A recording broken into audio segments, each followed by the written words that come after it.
Y espero que realmente sea en esas misiones donde veamos este siguiente gran paso, de darnos cuenta que no estamos solos, porque como dice la película Contacto y el libro Contacto, sería una tremenda pérdida de espacio que fuéramos los únicos en el universo. Y por eso yo creo que existe la vida extraterrestre, pero probablemente, al igual que en la Tierra, dé por paliza la cantidad de extraterrestres que sean microorganismos, plantas, peces.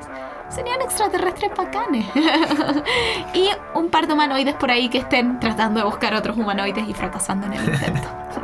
Y conversando en podcast sobre cómo están ¿Se intentando hacerlo. imaginan eso?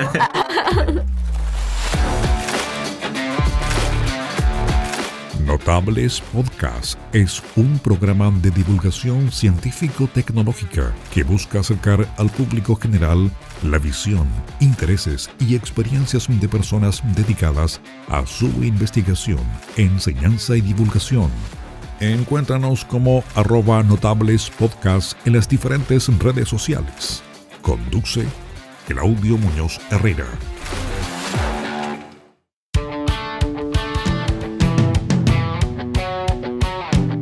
Hola gente, ¿cómo están? Bienvenidos, bienvenidas a este nuevo capítulo de Notables Podcast, donde conversamos con protagonistas de la ciencia y la tecnología. En esta ocasión estoy muy contento de poder recibir a Teresa Paneque, magíster en astronomía, escritora y divulgadora científica. Además me voy a robar por ahí un poco de la biografía que tiene en el libro, que dice que además en sus tiempos libres trabaja para construir un mundo más justo e igualitario. Así que qué mejor presentación. Tere, muchísimas gracias por estar acá hoy día. Muchas gracias por la invitación.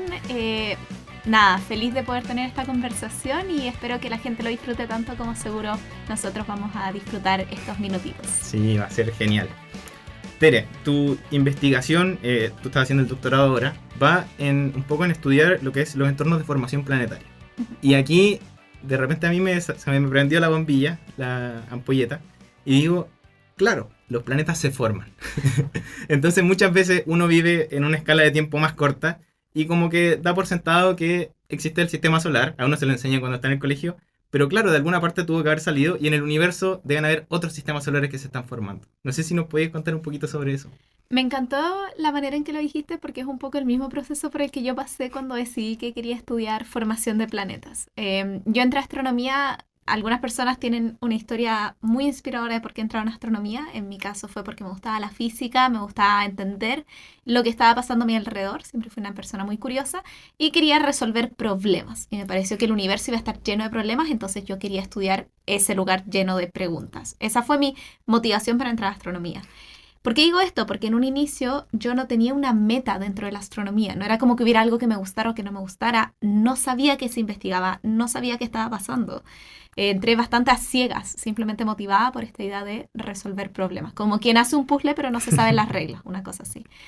Y tuve la oportunidad de tener un curso de astronomía. Yo me metí porque era astronomía en general y el profesor hablaba sobre formación de planetas. Y ahí mismo yo dije eso, como wow. Más allá de que los planetas se forman, qué locura que estamos sobre un planeta y hay tantas cosas que no entendemos de cómo llegamos aquí. O sea, hoy en día estamos preocupadísimos y son preguntas también muy importantes, pero de encontrar otros planetas, de descubrir otras galaxias, de entender cómo es que se formó el universo. Pero a nuestra escala de importancia, lo que a nosotros más nos impacta es nuestro planeta y no entendemos cómo se formó nuestro planeta. Y cuando lo comparamos con otros planetas de otros sistemas planetarios, resulta ser que el nuestro, no sé si sea poco común, pero no encontramos tantos como el planeta Tierra. Eso se puede deber, por supuesto, a que nuestras tecnologías no nos permiten encontrar planetas pequeñitos como el nuestro, pero también la verdad es que nos ha costado. Y si queremos resolver la pregunta de si hay vida en otra parte del universo, tenemos que partir de dónde se forma esa vida, que es en un planeta.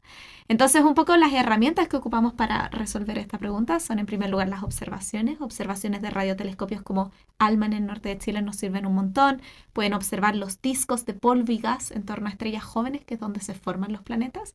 Y también simulaciones computacionales. Es una locura, es todo un mundo y que a mí me encanta porque es un tema de investigación que también se puede conversar muy fácilmente, porque tenemos en mente lo que es un planeta y tenemos en mente que es una pregunta más o menos razonable y relevante entender de dónde salimos, cómo es que llegamos a estar sobre esta pelota sólida que orbita en torno a una estrella.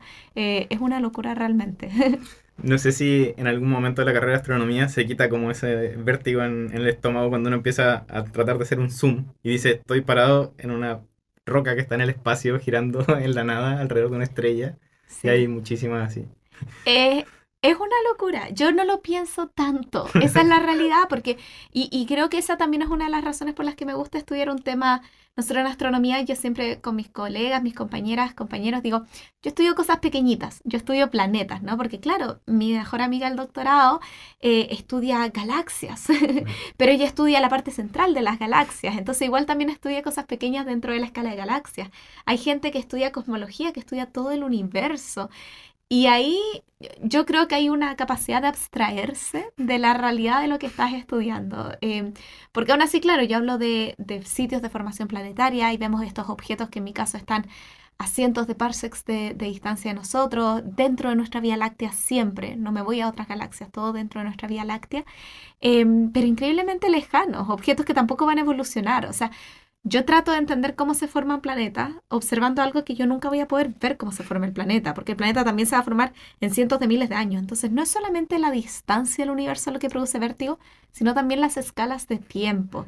Cuando piensas que nuestro planeta tiene 4.500 millones de años, o cuando yo te digo el Sol va a crecer y se va a comer al planeta Tierra, y tú dices, oh no, pero eso va a pasar en 4.500, 5.000 millones de años más. Nosotros en distancias somos un puntito, pero temporalmente también. La escala de vida de un ser humano, digamos 100 años, que es bastante optimista, pero 100 años es literalmente un suspiro. O sea, nos reímos de las moscas que viven 3 días, pero nosotros ni siquiera alcanzamos a vivir un día para las escalas universales. Y yo creo que eso es algo que me produce más vértigo que el hecho de las distancias en el universo. Pero las dos cosas son igual de terroríficas a veces. Claro, a veces nos cuesta, o sea, históricamente nos ha costado tratar de asumir que no somos el centro, que no, el universo no se creó para nosotros y que tenemos la fortuna de estar acá, un suspiro como dijiste tú, y tratar de aprender algo, Sí. sacar algo de conocimiento de esto y somos la oportunidad, como mucho se ha dicho, que tiene el universo de conocerse a sí mismo. Es bastante bonito verlo así. Y el universo tampoco nos mira a nosotros. Eso es algo que yo hoy en día estoy como un poco batallando, no desde el escepticismo, sino que desde la realidad concreta. Cuando hablamos, por ejemplo, voy a salir del tema un poco, pero de extraterrestres. Por eso digo, el universo no nos mira a nosotros. Cuando pensamos que una nave extraterrestre vino al planeta Tierra y justo tú la viste por 3 minutos y luego se fue. Yo no pongo en duda tu vivencia de haber visto algo, pero siento que es un poco egocéntrico pensar que de todas las estrellas del universo y todos los planetas que hay, primero nos van a ver a nosotros, que somos un planeta extremadamente pequeño, y segundo, van a venir y se van a ir sin ninguna explicación. Yo creo que hay vida extraterrestre, quiero decir eso, porque también van a decir, ah, es que no creo. No, yo creo en la vida extraterrestre. Pero creo también que formar vida tecnológicamente avanzada es complejo. En nuestro planeta Tierra ha sido complejo. Probablemente se repita lo mismo en otros lugares y sea difícil. Y que de existir esa vida tecnológica probablemente estén las mismas que nosotros. Tratando de mirar hacia afuera, tratando de entender. Pero ¿por qué estarían preocupados de los seres humanos? O sea, yo creo que efectivamente en el pasado hemos sido muy egocéntricos y pensando que todo es un antropocentrismo donde el ser humano y la Tierra está al centro de todo. Las matemáticas, la física nos ha demostrado que no es así. Pero ahora también nos enfrentamos a esta sensación de que, oh, si en los 4.500 millones de años del planeta Tierra justo nos han venido a visitar como 800 veces en los últimos 100 años y además todas han sido en Estados Unidos. Es como brutal eso. Así que es un juego bien interesante cuando uno empieza a ver con probabilidades Sí. también qué tan poco relevantes somos, pero a la vez qué tan relevantes somos para nosotros mismos. Yo creo que al final tenemos que reconocer al planeta Tierra y a los seres humanos como algo extremadamente relevante para nosotros. Claro. Y eso no es poco importante. O sea, nuestro planeta debería ser el centro de nuestro universo. El tema es que no podemos esperar que lo sea para otros también. Y de la misma manera nosotros tampoco podemos esperar poner el foco y las esperanzas de la sobrevivencia de la especie en otro lugar. O sea, el planeta Tierra es nuestro centro, es nuestro lugar especial y lo deberíamos cuidar como si lo fuera en vez de estar mirando hacia afuera. No por no entender hacia afuera. Tenemos que hacer astronomía y mirar hacia afuera, pero no desde un punto de vista de conquista o de viaje o de éxodo. Yo creo que eso también nos falta un poquito, como ser capaces de apreciar lo que tenemos y decir, esto es maravilloso. no tenemos que encontrar otro lugar. Esto es increíble y esto es lo que tenemos, y el hecho de que lo tengamos es un lujazo. Claro. Y es el lugar perfecto para nosotros como seres humanos. Claro, porque al final, o sea, tenemos en mente, yo creo que está entre líneas, hablando del plan de armar colonias en Marte, todo este estilo. Y en el fondo puede tomarse como argumento, o sea, vamos a tener otro lugar para hacer una Tierra, entre comillas, entonces sigamos quemando petróleo y que se hagan millonarios los que son millonarios. Total, hay otro planeta donde podemos ir. Entonces, claro, explorar, quizás viajar, reconocer, hacer ciencia, hacer tecnología, pero no dejar de lado, como dices tú, este planeta que es el que tenemos. Es como que los peces dijeran, ya, pero está la Tierra. Como filo, imagínate los peces tuvieran la capacidad de contaminar el agua. Dijeran, ya, pero da lo mismo. Total, nuestro planeta también tiene Tierra. Vayamos a la Tierra. Y dicen, ya, pero bueno, no podemos respirar fuera del agua, pero podemos tener acuarios. Entonces, vivamos en los acuarios en la Tierra. Y cualquier ser humano vería eso y diría, pero ¿por qué haces eso si tienes el mar? Y un poco lo mismo pasaría. Nosotros no podemos respirar en Marte. Vivir en Marte implicaría vivir o en domos, así como una pandemia, pero por siempre, donde no podrías salir a menos que estés con un traje completamente cerrado, o bajo tierra. Y nunca había pensado en ese ejemplo. Pero en verdad es como que los peces dijeran, ya, pero no importa, desechemos el mar y quedémonos en los acuarios sobre la tierra. Nadie le parecería razonable eso. Y eso es un poco lo mismo que yo siento que están pensando muchos humanos cuando piensan en salir afuera. Y yo sé que alguien que esté escuchando esto va a decir, ya, pero vámonos fuera del sistema solar. Obviamente hay otra Tierra. Hemos encontrado análogos a la Tierra, no podemos estar seguros. Hemos encontrado planetas que quizás tienen las proporciones o las temperaturas similares, pero hay todo un tema de la atmósfera y las condiciones químicas que jamás vamos a saber si existen. Pero aunque encontráramos un planeta igual a la Tierra, sin humanos además, o sea, paraíso. ¿Podríamos llegar? Probablemente no, porque ese planeta, incluso a la velocidad de la luz, que es el máximo universal, quedaría, no sé, a 100 años luz. Y alguien dice, ya, pero 100 años, o sea, vamos y tenemos hijos y los nietos llegarán. Pero amigo, en los últimos 100 años no hemos podido existir sin una guerra en este planeta. O sea, ¿y cómo eliges? ¿Y quiénes van? Y ni siquiera tenemos la tecnología para viajar a la velocidad de la luz. O sea, 100 años se convertirían en la práctica en 100.000 años o más. Y tú me estás diciendo que sobreviviría la especie humana en una nave por 100.000 años. Yo creo que incluso el recuerdo se borraría al punto donde no sabríamos ni de dónde venimos ni a dónde vamos, si es que logramos coexistir en un espacio cerrado por 100.000 años. Como que creo que a mí me encanta fantasear, a mí me encanta la literatura, me gusta mucho la ciencia ficción, me encantan las series futuristas, lo encuentro maravilloso. Pero creo que también hay una dosis de realidad importante que tenemos que tener, porque hay que entender que mientras estudiamos el universo, mientras respondemos a estas preguntas fundamentales, estamos atravesando una crisis social y climática en nuestro planeta Tierra. Y yo creo que claro, que es muy fácil engancharse con la tecnología, con los millonarios que hoy en día, multimillonarios que están lanzando todas estas campañas, pero en la práctica, cuando lo vemos con realidad, el único lugar del sistema solar hoy en día que quizás podríamos poblar efectivamente es Marte. Pero aún no hemos vuelto de Marte, ni siquiera con un robot. Las condiciones son brutalmente distintas al planeta Tierra. Y yo creo que para vivir allá, yo al menos como ser humano, como ciudadana de este planeta, preferiría que cuidáramos nuestro planeta antes de tratar de irnos a un lugar tan hostil. A mí me gusta salir y respirar aire fresco. Estamos aquí a la orilla de la playa. A mí me encanta meter mis patitas al agua. Eso es algo que jamás podrían hacer las personas que vivieran en Marte, si es que algún día llega a ser ese el caso. Para mí esa no es la solución, porque yo creo en calidad de vida y creo que la humanidad tiene, como decíamos, un poco este privilegio de poder mirar hacia arriba y entender. No solamente mirar y encontrar lo bonito, sino que entender. Y necesitamos dar ese paso donde ese entendimiento vaya de la mano a apreciar lo que tenemos y cuidarlo. Y yo creo que eso al final se sale un poco, por supuesto, de la magia, de la astronomía, el decir, sí, pero quedémonos acá. Pero también siento que es una de las lecciones de la astronomía, el valorar, el maravillarse y valorar lo que ya tenemos. Claro, porque en el fondo, o sea, es hacer un censo y decir, existen infinitos lugares, o sea, una infinidad de lugares en el universo. Probablemente infinitos como la Tierra, claro. Probablemente.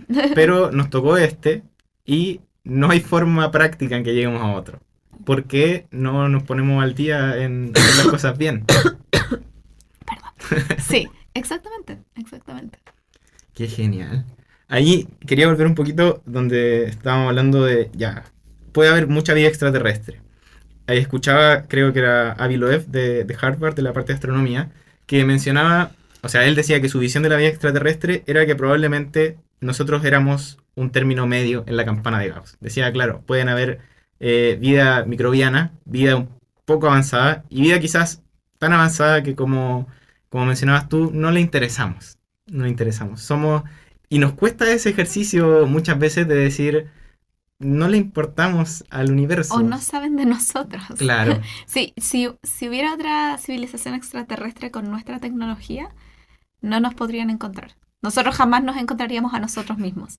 Nosotros encontramos planetas grandes cerca de sus estrellas o planetas pequeños cerca de sus estrellas. Pero no encontramos planetas como la Tierra, que son pequeños y están bastante lejos comparado con los otros que hemos encontrado. O sea, nuestro sistema solar yo creo que lo mirarían y les costaría encontrar cualquier planeta. Porque Júpiter, que es el más grande, que es el que produciría un mayor efecto que podrían observar, está también súper lejos. Entonces, sí. Pasamos desapercibidos. Somos menos que una hormiguita en el universo. Y eso no es algo malo. Y tampoco nos estoy tirando para abajo. Yo, de nuevo, estoy de acuerdo. No estoy de acuerdo con muchas ideas de Avi Loeb. Es un personaje bastante controversial dentro de la astronomía y no representa la visión de astrónomos y astrónomas. Me gusta mucho, por ejemplo, Jill Turner, que es otra gran astrofísica y que también ha hablado mucho e impulsó el programa SETI para buscar vida extraterrestre tecnológicamente avanzada. Pero estoy de acuerdo con ese postulado. O sea, no lo sabemos. Al día de hoy hay que ser claros en eso. No hemos encontrado vida fuera de la Tierra. No es que los astrónomos lo estén escondiendo. No hay un pacto de iniciación. Bueno, ojalá hubiera, que me inviten para poder recibir las regalías de eso. Yo creo que no. Para mí, yo estoy muy de acuerdo en cuando dicen, por ejemplo, la ciencia, lo único que queremos es que la gente sepa lo que estamos haciendo. Si encontráramos vida extraterrestre, lo gritaríamos a los cuatro vientos. Y de hecho, la gente se olvida de esto. Estamos en el 2022 y yo he hecho un montón de charlas este año hablando de vida extraterrestre porque es un tema que me encanta y va muy de la mano de planetas. Y les digo, pero ustedes, ¿qué planeta del sistema solar es el que hoy en día estamos realmente mirando para buscar vida extraterrestre? ¿Tú sabes cuál es? No, la verdad no. Pero si tuvieras que adivinar alguno. Sé que no va a ser Marte porque sería muy obvio. Exacto, pero la gente gente piensa en Marte, pero si no fuera Marte, como cualquier otro. Venus. Es Venus, Ya. Es efectivamente Venus, pero Venus es un planeta horrible, porque sobre la superficie de Venus hay 400 grados Celsius y las nubes están hechas como de ácido, como que en verdad imposible vivir ahí como humanos. La Unión Soviética mandó rovers que se derritieron como después de un par de minutos, como que realmente es un lugar horrible. Pero el 2020, y por eso digo que la gente se olvida de esto, el 2020, como en septiembre, hubo una rueda de prensa enorme donde un grupo de científicos, un grupo liderado por científicas además, habían detectado la presencia de fosfina en grandes cantidades en la atmósfera de Venus. Y esto pasó por desapercibido después de la noticia porque no había ninguna imagen, porque era una molécula y porque la gente como que no entendía qué estaba pasando.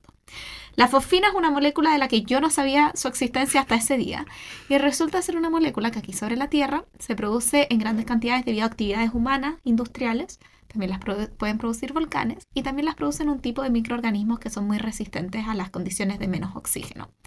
En Venus hay volcanes, en Venus no hay industria, la habríamos detectado, entonces no hay humanos que estén ahí generando fosfina, pero sí hay volcanes. Y hubo un trabajo súper bonito interdisciplinario de primero observar esta señal de fosfina con diversos instrumentos para asegurarse que estaba viniendo y de dónde estaba viniendo dentro de la atmósfera de Venus. Y luego un trabajo de simulaciones y de entender bien los componentes del planeta, o sea, en el fondo la actividad volcánica, la actividad sísmica, la actividad atmosférica, para poder decir de dónde está viniendo la fosfina. Y sumando todos los modelos, aún había demasiada fosfina. Entonces, la conclusión a la que llegó ese equipo es, no podemos decir que hay vida extraterrestre, pero es una posibilidad, y además armaron todo un modelo muy bonito, de que en las nubes de Venus, donde hay temperaturas un poquito más agradables que 400 grados Celsius, en las nubes de Venus podemos tener un lugar donde de alguna manera microorganismos o bacterias son capaces de sobrevivir un poco oscilando ahí con gotitas de partículas o de alguna manera que sean similares a las que tenemos de la Tierra, probablemente mucho más resistentes a otras condiciones, pero que existan y trazan un lugar muy característico donde podría ser. Bueno, esto fue un revuelo en la comunidad científica, aparecieron papers diciendo que no era así, que no habían medido fosfina, otros que sí, otros que no habían problemas con los datos, fue un caos. Pero al día de hoy, aún así se sostiene, tras muchos vaivenes, que hay una señal anormal de fosfina en la atmósfera de Venus, y es por eso que la mayoría de las agencias espaciales, la NASA, la ESA, tienen misiones dedicadas que van a ir a Venus en los próximos años a revisar la atmósfera y tratar de encontrar alguna evidencia de que hayan bacterias en la atmósfera. Y eso sería tremendo. Y eso sería vida extraterrestre. ¿Y por qué cuenta esta historia? Porque esta historia apareció en todos los medios. La gente se ha olvidado porque no es el tipo de vida extraterrestre que esperaban encontrar. Porque no son seres humanoides con platillos voladores que nos están diciendo subyúgate o te vamos a derribar y apareciendo del cielo y necesitamos a los Vengadores. Son microorganismos, pero los microorganismos son vida. Y los microorganismos de hecho nos dan paliza por número aquí sobre el planeta Tierra. Entonces, cuando a mí me dicen, ¿hay una conspiración para ocultarnos extraterrestres? No la hay. Lo que pasa es que cuando te mostramos lo que hemos encontrado, no es lo que la gente quiere ver y entonces la gente dice, no, eso no es.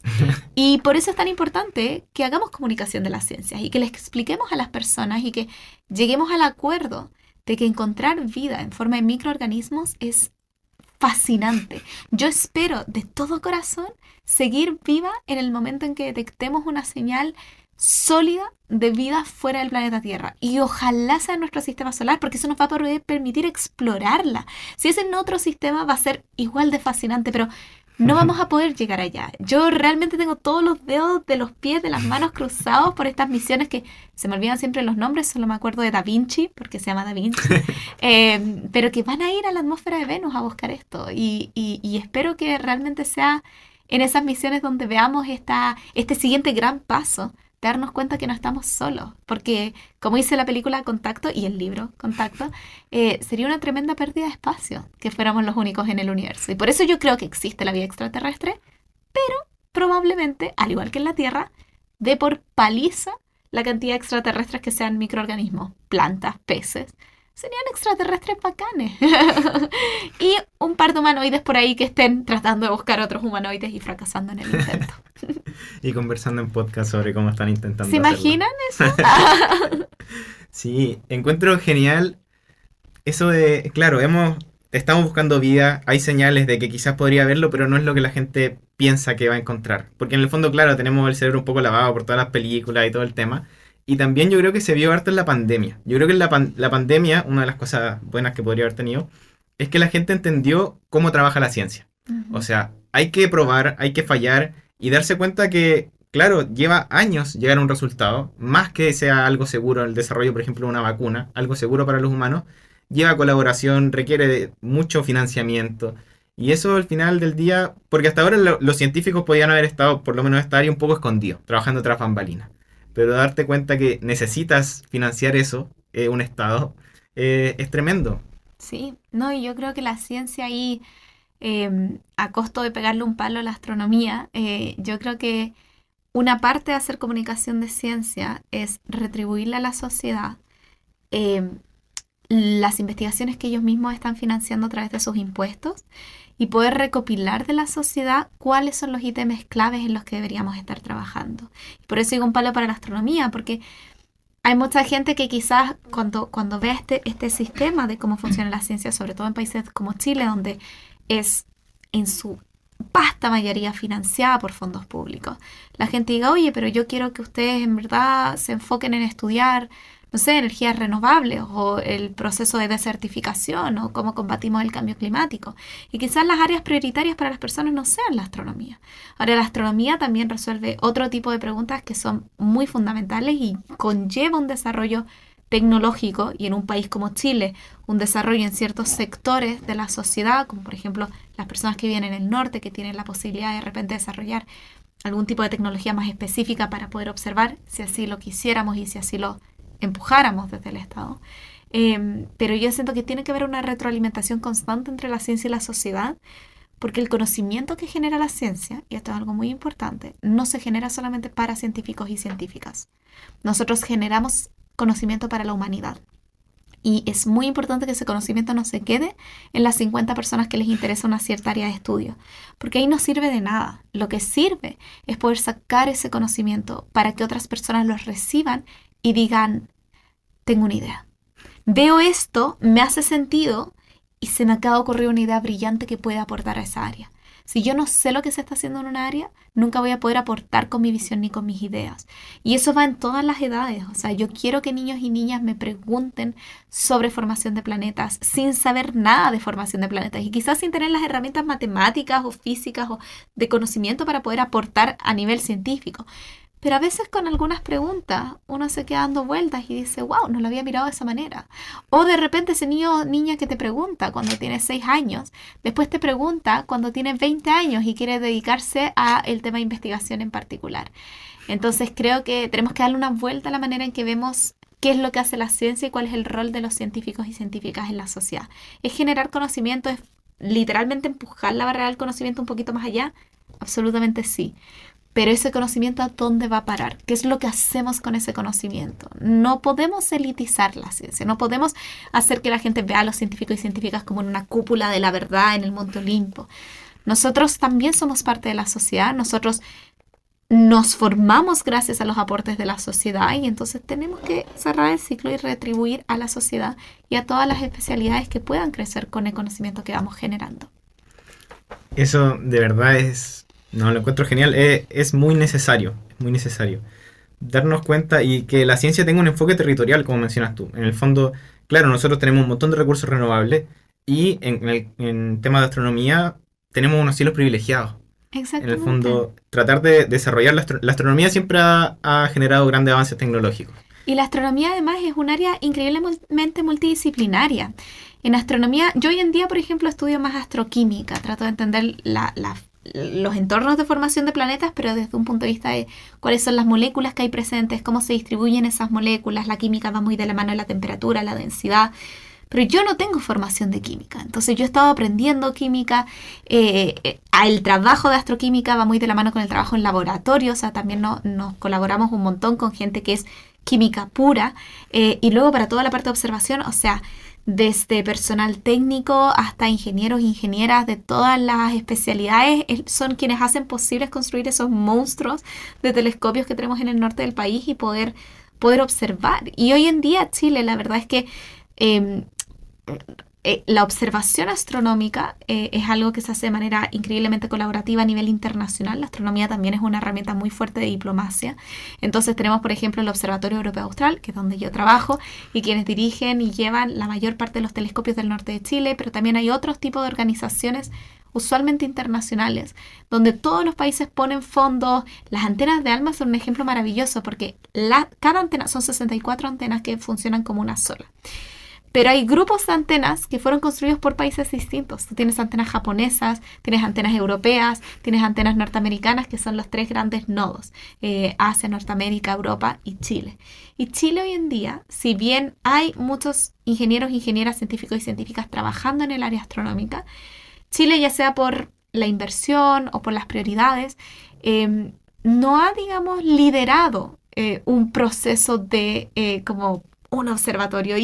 Y claro, son cosas que pocos países hacen solos porque requieren de una cantidad importante de financiamiento. Aún así, yo sueño con el día en el que quizás en algún futuro proyecto tengamos antenas chilenas, por ejemplo. Hay partes del aparataje de ALMA que han sido construidos por ingenieros, ingenieras chilenas.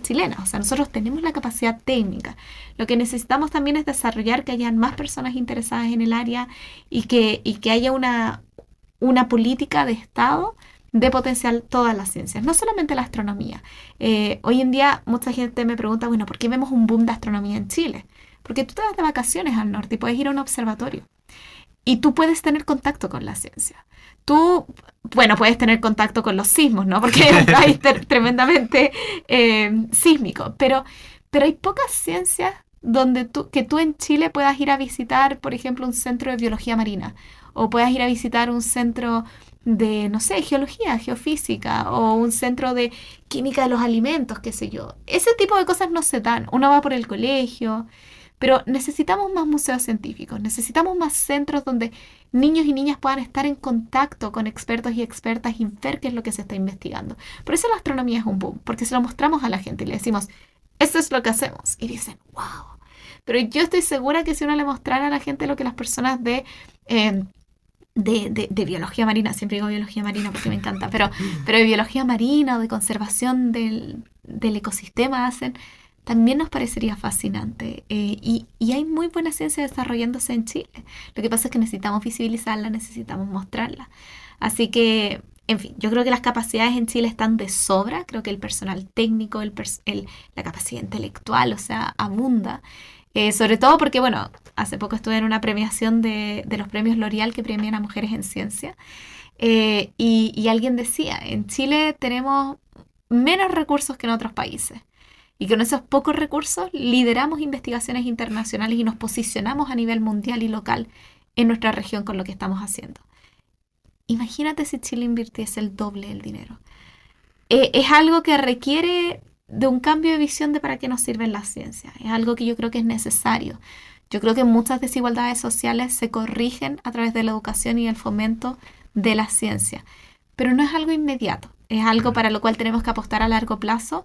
Y eso en una sociedad tan desigual como Chile también cuesta. Cuesta mucho decirle a la gente, apuesta por inversión en ciencia cuando las personas no tienen cómo llegar a fin de mes o no tienen seguridad de que pueden llegar a sus casas sin que los asalten. Entonces es un equilibrio que desde el mundo científico también tenemos que ser conscientes. O sea, nosotros podemos pedir que inviertan en ciencia todo lo que queramos, pero también hay que tener una visión del contexto país, Claro. y de entender que también es un privilegio hoy en día hacer ciencia en un país como Chile. Pero yo creo que estamos caminando en la dirección adecuada. Yo creo que las cosas han mejorado y estoy segura, y al menos, bueno, tú lo decías un poquito en mi biografía, yo quiero trabajar para que en un futuro Chile sea un lugar donde se invierta más en ciencia y donde tengamos también mayor equidad y mayor acceso al conocimiento y a la educación desde todas sus aristas. Yo creo que es posible, yo creo que es la manera en que resolvemos muchas cosas y algún día vamos a tener antenas chilenas ahí mirando al cielo desde el norte de nuestro país. Qué genial, yo creo que al final todos estamos apuntando en la misma dirección y tu trabajo como divulgadora ha sido genial. Yo creo que de ahí van a salir, o sea, va a salir la próxima camada de astrónomos, astrónomas y ni siquiera eso, de gente curiosa que tenga la capacidad de hacerse preguntas y desarrollar, sea en la ciencia, sea en las artes sociales, en las ciencias sociales, sea en las artes, Absolutamente. en lo que sea, necesitamos gente que le apasione lo que hace. Sí, el único problema es que los estoy empujando a todos a irse a formación de planeta y después no sé qué voy a hacer con tanta competencia. Sí. Luego van a estar todos pidiendo tiempo ALMA para observar planetas formándose y yo voy a estar, no, váyanse a galaxias, váyanse al otro lado. Ahí, aprovechando ese comentario, en observación, me llama mucho la atención si nos podrías contar cómo funciona la observación. Porque es mirar al cielo y lo que yo veo con mis ojos es, en el fondo, ustedes hacen un zoom infinitamente grande a un pedacito y ahí puedes ver, por ejemplo, el que asumo que ya será tu amigo íntimo, Elías 227, ahí para analizar lo que es la formación de planetas. Porque más encima, en este entorno está lleno de polvo, lleno de gases. Entonces, intentar sacar conclusiones de eso me parece genial, me parece notable. Sí. Bueno, lo primero que quiero decir es que yo nunca he ido a observar. Ya. Yo nunca he observado. ¿Cómo qué? Y creo que eso es importante decirlo porque mucha gente asume, o sea, hay personas que asumen que los astrónomos trabajamos de noche. No es verdad. Además, yo soy muy mala para trasnochar. Una de las razones por las que no me metí a medicina o algo así, porque había que hacer turnos. Y lo segundo es que no todos los astrónomos vamos a observar. De hecho, Claro. hoy en día la mayoría de las observaciones se están haciendo de manera remota. En la pandemia se demostró que eso era posible. Se mantuvo así. Bueno, en la pandemia muchos telescopios también cerraron, Claro. porque igual se necesita a alguien que esté en el telescopio, pero no necesariamente la persona que está haciendo la propuesta. Y lo tercero es que yo observo con las antenas de ALMA. Entonces, eso son observaciones en radio que pueden ocurrir tanto de día como de noche y Ya. ocurren de manera automática. Y ahí viene como el ¿qué observan de día? A ver, para entender lo que hacemos en astronomía hay que entender la luz. Porque nosotros en astronomía no podemos ir a interactuar con algo. Yo no puedo agarrar una estrella y medirla o ponerle un termómetro. No tengo esa capacidad. No puedo ir al planeta. Ya hemos hablado que el universo es gigante. No se puede hacer. Entonces lo único que tenemos son las fotografías. Quizás es una suerte que estas cosas cambien en escalas de tiempo infinitamente grandes para el ser humano, porque podemos sacarle muchas fotos durante distintos años y va a estar más o menos igual, a menos que ocurra algo extraño, que también ocurren, que son eventos pasajeros y bueno, eso es un poquito más difícil, porque si lo pillaste y si no, lo perdiste. Pero en general, objetos como por ejemplo Elías 227, que es mi estrella yo creo que sí, favorita. Llevo como 4 años trabajando con ella, así que sí. Una estrella joven donde tenemos formación de planetas. Esos objetos más o menos se van a mantener iguales. Entonces los podemos observar en distintos momentos y asumir que estamos observando lo mismo. Ahora, ¿cómo yo a partir de la luz puedo extraer la mayor cantidad de información posible? Si yo miro a un ser humano, le saco una fotografía con una cámara normal, estoy viendo luz visible. Estoy viendo lo mismo que ven mis ojos. Estoy viendo su cuerpo, su pelo, su ropa, lo que sea. Yo también a ese ser humano le puedo sacar una foto con rayos X. Y los rayos X también son luz, es otro tipo de luz. La luz es todo lo que conocemos como el espectro electromagnético. Es un tipo de onda que no necesita un medio para propagarse. Bueno, la luz es onda particular, pero en fin. Es un espectro. Y a mí me gusta hablar de tipos de luz, pero en verdad son regiones del espectro electromagnético que pueden tener más o menos energía. Los rayos X son un tipo de luz más energética que la luz que vemos con los ojos. Si yo te miro, yo no te veo los huesos, pero tengo máquinas que pueden, a través de cierta radiación, pueden generar una onda que es más pequeña, más energética, que puede traspasar tu piel y choca con tu hueso y me permite ver tu esqueleto. Eso que estoy viendo es real, está en ti, solo que yo no lo veo con los ojos. Pero a través de esa longitud de onda yo puedo penetrar tu piel y puedo ver lo que está dentro y recibir más información al respecto. Y hacemos lo mismo, y bueno, después tengo por ejemplo el infrarrojo que me permite ver como un poco lo térmico, ¿no? Y hacemos lo mismo en astronomía, pero con los objetos astronómicos. Observamos distintas longitudes de onda que me van a indicar procesos más energéticos o menos energéticos. Y un mismo objeto puede emitir, y usualmente emiten en múltiples longitudes de onda, más o menos. Entonces es súper interesante porque también hay ciertos entornos que son lo que llamamos ópticamente grueso, que es, por ejemplo, si tú tienes niebla. Si tú tienes, imaginémonos por alguna razón que estás en tu sala mirando la tele y hay una neblina brutal. Entonces hay mucha niebla, tú no puedes ver la imagen que está en la tele. Pero tú puedes agarrar el control remoto y podrías subirle el volumen para por último escuchar la tele. Cuando tú mueves el control remoto, estás enviándole una señal a la tele y esa señal es capaz de penetrar la niebla. Aunque tu visión, aunque la luz de la tele no sea capaz de penetrar la niebla, esa señal, que es en infrarrojo usualmente, y por eso cuando alguien se pone en el medio no pasa, pero la niebla es algo que es transparente para el infrarrojo, lo puede atravesar. Nosotros no lo podemos ver con luz visible, pero sí hay otros tipos de luz que lo pueden atravesar. Entonces, de la misma manera, los entornos de formación de planeta son entornos con mucho polvo, con mucho gas, que si los observamos en el óptico, usualmente vemos como una nube de material. Estamos viendo los granos de polvo más pequeños que están bien acoplados con el gas. Entonces se ve como una nube esponjosa. Pero si los observamos con ondas más largas, ondas de radio, ondas milimétricas, penetramos por esa niebla, ese polvo, y llegamos a ver el interior y vemos granos de polvo más grandes. Entonces nosotros lo que hacemos cuando observamos es que ocupamos distintos instrumentos dependiendo de lo que queramos ver para poder trazar ciertos procesos. Y esto es algo que se ha estudiado. O sea, en el fondo uno, de hecho, ahora hacemos observaciones como dirigidas porque entendemos dónde tenemos que mirar para ver qué cosa.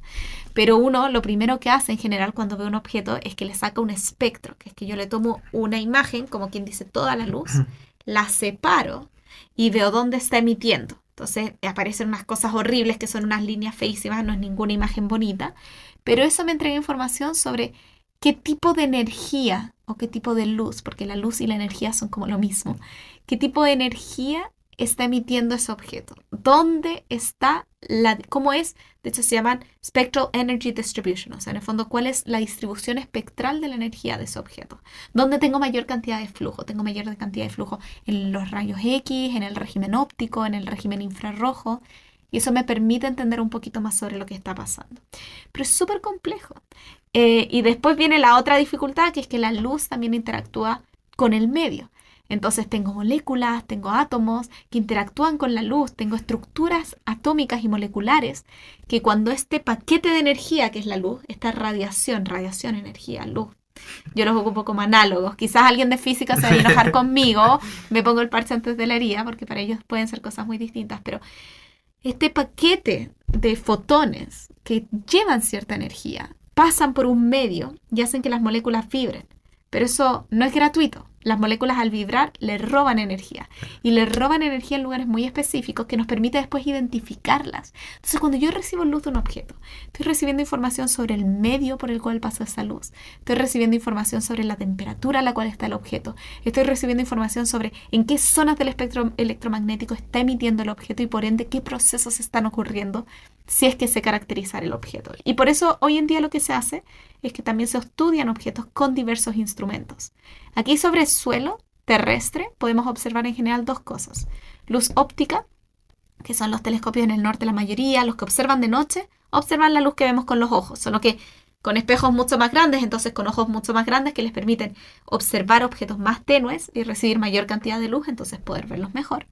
O observamos radio, que es lo que hace ALMA con sus antenas. ¿Por qué no observamos las otras cosas? Porque nuestra atmósfera terrestre, que también está llena de moléculas, absorbe la radiación. La atmósfera es genial para que vivamos, pero pésima para la astronomía. Claro. Otras cosas como rayos X o infrarrojo, en buena calidad, también se pueden ver desde el cielo, desde el suelo, pero un poquito peor, pero en buena calidad se observan con los telescopios espaciales. Entonces, por eso es importante tener telescopios en la Tierra, telescopios en el espacio y combinarlos para poder tener una mejor visión de todo lo que está pasando. Qué genial, genial. Es todo un mundo y al final coexisten un montón de disciplinas en el proceso, porque, o sea, me menciona hay que hacer un análisis espectral. Tenemos por ahí, alguien tendrá pesadillas todavía con las transformadas de Fourier. Ay, Dios mío, no, ni me las menciones. Entonces empezar a pasar a dominios de frecuencia, tenemos electrónicos por ahí, entonces el trabajo interdisciplinario y... No, genial, genial. No sé si nos podría comentar un poquito así a grandes rasgos cómo es un día en la astronomía. Un día en la astronomía tiene mucho de sentarse frente al PC. Lo que uno hace principalmente es análisis de datos. Estos datos que toman los telescopios no son, a veces son la imagen, pero a veces cuando trabajas, por ejemplo, con datos de ALMA, de radio, donde tienes varias antenas que simularon ser una sola antena, observan el cielo, de hecho, en el espacio de Fourier. Es una cosa bestial, es algo que cuando yo vi en la universidad dije esto nunca más lo voy a ver y ahora trabajo con eso. No, nice. Pero bueno, tenemos también una maquinaria que nos ayuda a verlo, pero en general hay mucho de reducción de datos, de entender qué es lo que estás viendo hasta que llegas a una imagen o algún set que te va a permitir hacer un análisis concreto. Pero para hacer ese análisis también tienes que hacer código. Entonces realmente la astronomía es pura computación. Y yo por eso invito a la gente que le interesa la astronomía a que también se interesen por hacer cursos detallados de computación y programación. En verdad les sirve para todas las carreras hoy en día. Pero astronomía y ciencia de datos yo creo que pronto van a ser como lo mismo. Entonces mucho de programación. En general también puede ser que tengamos alguna reunión de grupo, trabajamos mucho en grupo. Yo siendo estudiante de doctorado tengo una supervisora, mis profesoras con quienes me junto, pero también en general un equipo de postdocs, equipo de otros estudiantes de magíster, de doctorado, de pregrado. Y todos en general, yo diría que todos los grupos de investigación tienen un momento en la semana en el que se juntan, se comparten ideas, problemas. Mira, estoy pegada en esto, estos han sido mis progresos, mis avances, así vamos. Y si no es con tu grupo, es hacia afuera, o sea, siempre colaboración internacional. En una semana podemos tener muchas reuniones, muchas reuniones. Realmente es como cualquier otro trabajo, cualquier trabajo de oficina donde tienen reunión de planificación, reunión de grupo. Entonces, reuniones, código, comida. Que nunca falte. Y dependiendo de la temporada del año, puede ser que también uno esté trabajando en alguna propuesta de observación, porque ¿quién observa en ALMA? No nos queda tiempo para hablar de todo el proceso de postulación a tiempo de telescopio, pero es un proceso bastante arduo. Al igual que uno postula fondos para hacer tu investigación, también postulas para que los telescopios observen tu ciencia. Entonces tú tienes que escribir una propuesta de por qué tu ciencia es importante y por qué esos telescopios deberían apuntarse a ver tu ciencia. Y bueno, ahí hay todo un juego. En general uno no paga por observar, sino que es parte de lo que hacen estos grandes consorcios. Pero claro, dependiendo de quién construye el instrumento, hay algunos instrumentos que tienen tiempos donde nadie más puede postular excepto la gente que lo construyó, luego son liberados, los datos son liberados. Es todo un mundo el cómo se toman los datos astronómicos.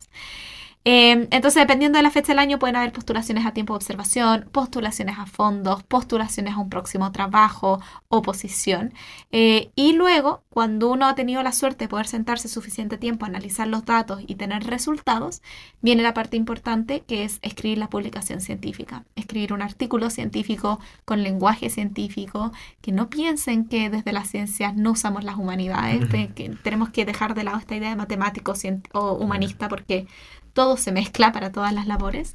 Entonces te sientas y escribes el artículo, se lo tienes que mandar a tus profes para que te lo corrijan. Es como una tesis eterna, Mm. eterna. Y también están las conferencias. Entonces, Claro.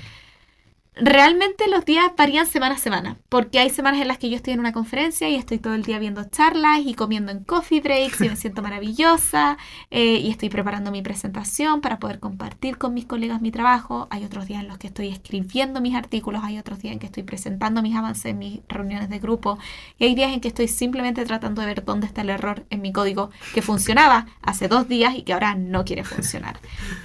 Así que es una mezcla, yo creo que es una aventura constante, es algo que a mí me apasiona muchísimo, me divierte y yo creo que esa es la clave porque hago ciencia. Yo hago ciencia porque a mí me divierte y yo me siento privilegiada de poder hacer un trabajo donde yo me siento a gusto y donde yo puedo reconectarme con esa curiosidad que he tenido desde niña.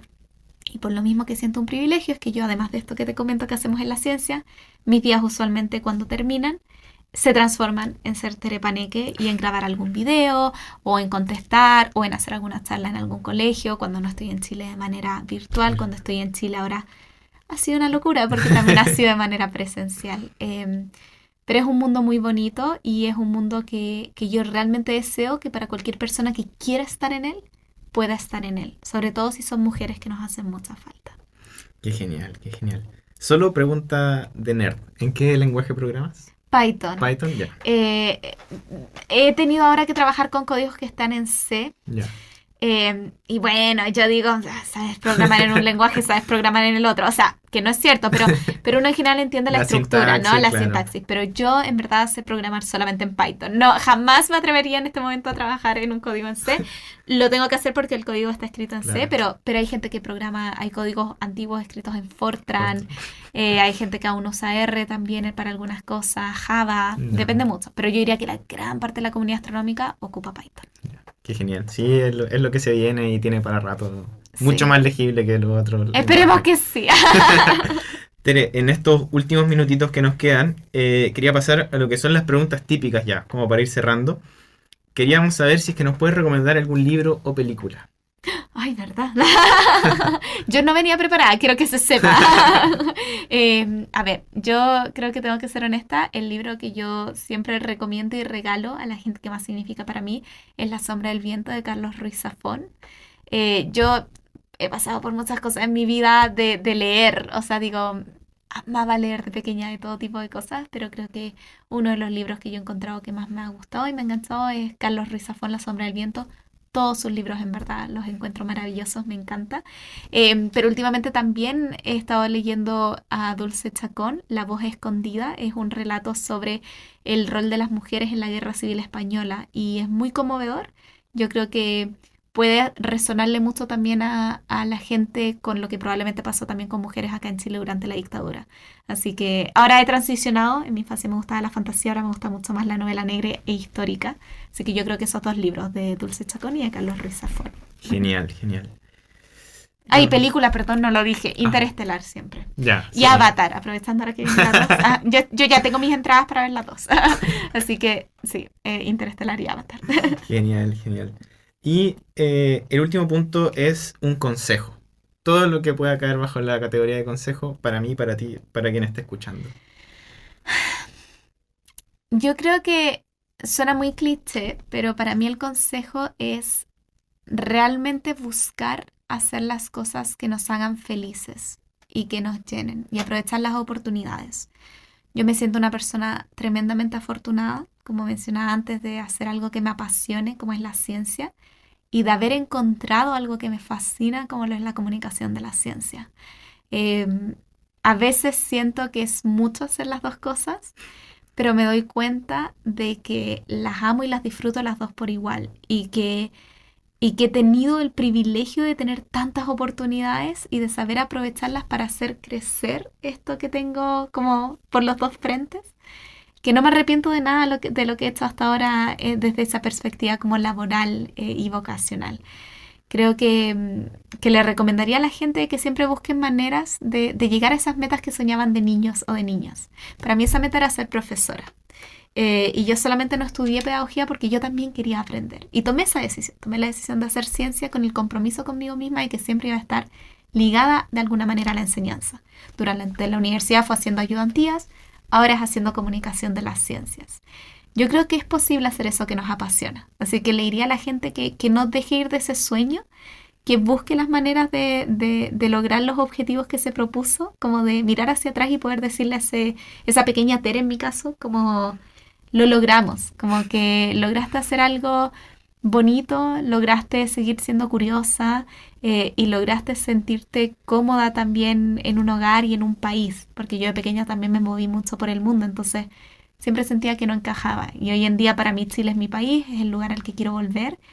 Y le deseo a todo el mundo esa sensación de pertenencia, y de que uno se inspira a sí mismo. Yo creo que eso es muy bonito. Para mí es muy inspirador poder decirme a mí misma que estoy genuinamente feliz con lo que hago. Así que ese es mi consejo, como no dejen ir eso, como no trancen su propia felicidad por lo que otras personas les dicen que deberían hacer o por lo que otras personas piensan que deberían ser sus objetivos. Cada persona tiene sus propios objetivos y no hay nada más triste que darse cuenta 10 años más tarde de que en verdad querías hacer otra cosa. Así que no dejar ir de esos sueños que tenemos de pequeños. Qué genial, qué genial. No creo que haya un mejor punto para ya ir cerrando el capítulo. De verdad, ojalá haya más gente tan inspiradora como tú. De verdad, genial poder haber conversado este ratito. Muchas gracias de nuevo por haber estado acá. Y de verdad, yo me voy muy muy feliz por haber tenido esta conversación. Muchas gracias, Claudio, y a todo el equipo detrás del podcast. Fascinada con la invitación, fascinada con el lugar, así que espero algún día volver, ya sea el podcast o de visita, porque realmente es muy muy bonito lo que hacen acá, así que gracias por la invitación y espero que la gente que nos esté viendo lo haya disfrutado tanto como yo.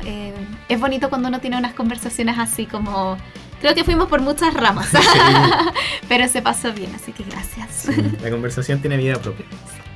Tere, lo último, tus canales, ¿dónde podemos encontrarte? Tere Paneque, como panqueque, pero Paneque.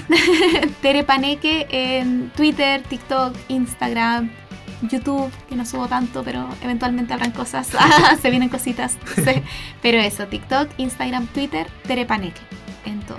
Y por supuesto en librerías El Universo según Carlota, para, diría los peques, pero en verdad cualquier persona que disfrute aprender y leer una historia divertida. Sí, ahí lo tengo a media, el mío.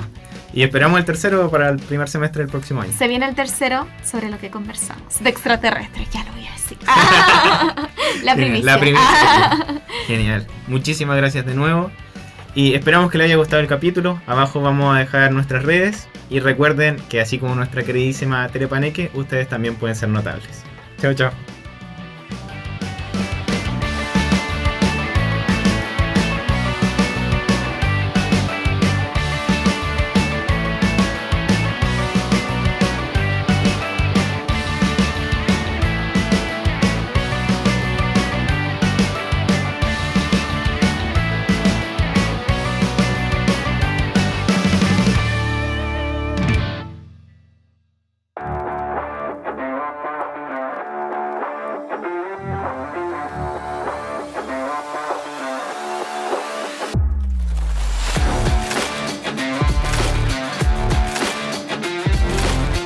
Notables Podcast es un programa realizado con el apoyo de la radio de la Universidad Técnica Federico Santa María en conjunto con su Dirección General de Vinculación con el Medio, en el marco de su programa de Responsabilidad Social Universitaria FSM 1995.